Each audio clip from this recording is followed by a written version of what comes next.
Olá, amigos. 11 de abril de 2014. Cidadão de olho na segurança pública. Uma notícia espantosa.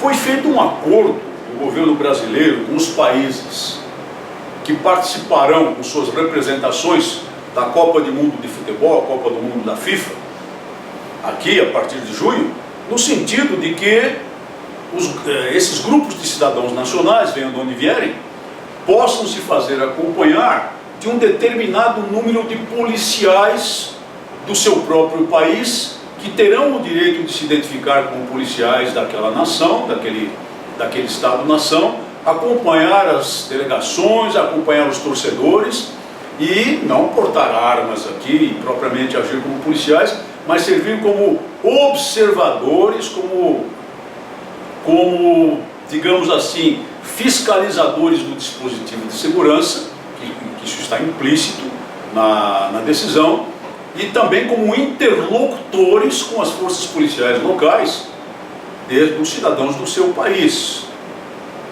Isso é um acordo, pode ser uma norma interessante, sob certos aspectos sim, mas eu pergunto às senhoras e senhores, alguma vez anteriormente alguém ouviu falar de tal medida tomada por qualquer país que fosse? O Brasil, em matéria de Copa do Mundo, deu um exemplo horrível de como uma nação supostamente soberana pode ceder aos caprichos e exigências, não de uma comunidade de estados, uma organização das Nações Unidas, uma OEA, ou mesmo de uma potência no concerto das nações, mas aos caprichos da entidade privada que organiza a Copa do Mundo, que é dona da Copa do Mundo de Futebol e cujos dirigentes e donos, podemos chamar assim, enriquecem, ganham muito dinheiro, somas fabulosas com esses eventos organizados a cada 4 anos e ainda com o evento da Copa das Confederações, que acontece um ano antes da Copa do Mundo.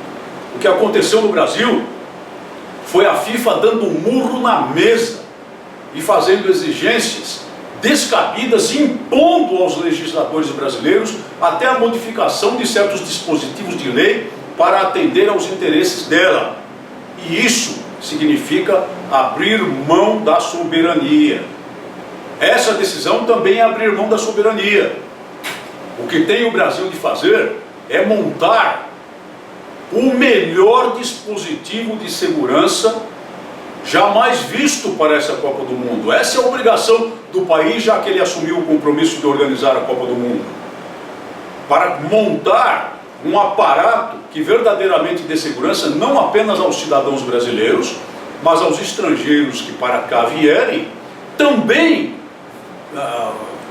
tratando de reprimir as condutas impróprias e ilegais de estrangeiros que aqui venham, porque isso é comum, especialmente com relação aos grupos de torcedores violentos que não passam de gangues, como são gangues aqui no Brasil, e aqueles que vêm não em busca da Copa do Mundo, mas em busca do turismo sexual.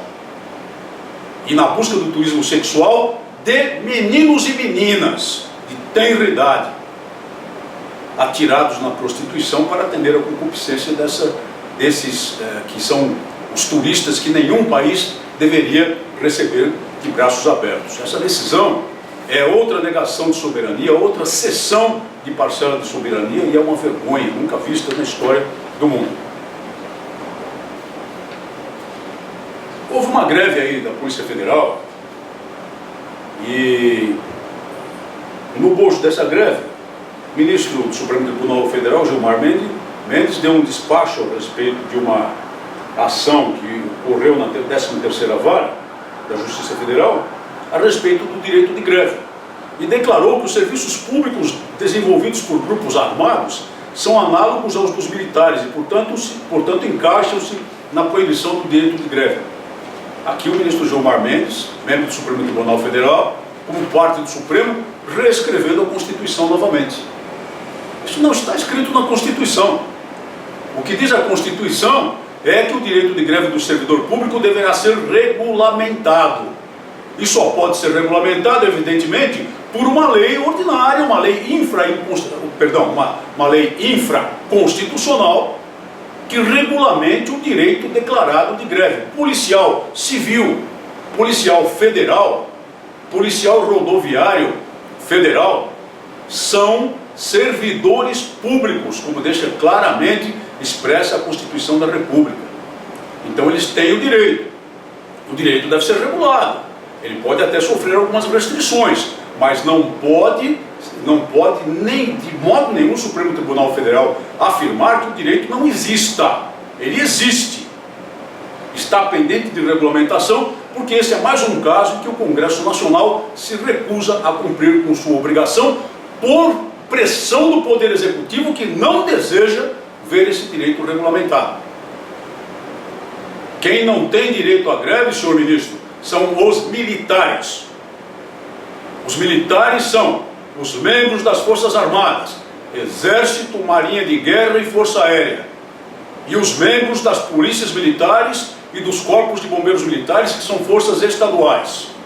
Esses não têm direito à greve, porque assim determina expressamente a Constituição da República, da mesma forma como ela estabelece uma nítida diferença entre o servidor público e o militar, que são categorias que não se confundem de maneira nenhuma. Mas uma decisão lamentável do Supremo Tribunal Federal a instilar confusão jurídica no país e insegurança jurídica no país. Muito obrigado por sua atenção e até o nosso próximo programa.